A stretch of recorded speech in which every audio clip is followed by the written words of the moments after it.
Viva Africa TV. Viva. Mayogi. Hello. Murugu bigo. Mcheleti. Oh, murugu chego mcheleti Mayogi. Ngumojika. Kujika?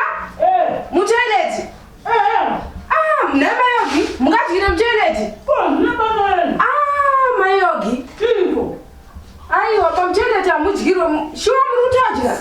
Ngumojika chakutaka lesa. Yowe. Kuza murutajira sho. Ngumojika. Ne Mayogi mukajira mcheleti mnechokwadere.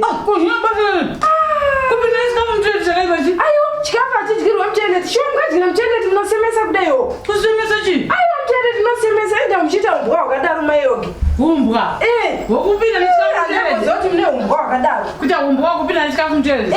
Chikafu changu chandiri kudya. Hey. Chinozigirwa mcheleti era. Chinozigamba. Nayo mcheleti. Yuvi. Ndaka kubvunza. Ukundiri hanzi kupinda nesikafu kudya chikafu mcheleti. Azvite. Zvakashata. Zvakashata zvisingatoiti. Kwewo muromo wako uri kupinda namucheleti unodi kuusiya asi muromo hati unodya chikafu. Saka pana ushaini wamunondiita kuda muromo uri kupinda namucheleti muromo ndo unodya zvese zvinongodyiwa saka pana ushaini zvakafanana. Zvakaoma. Viva Africa TV. Viva Africa TV. Viva Africa TV. Viva Africa TV.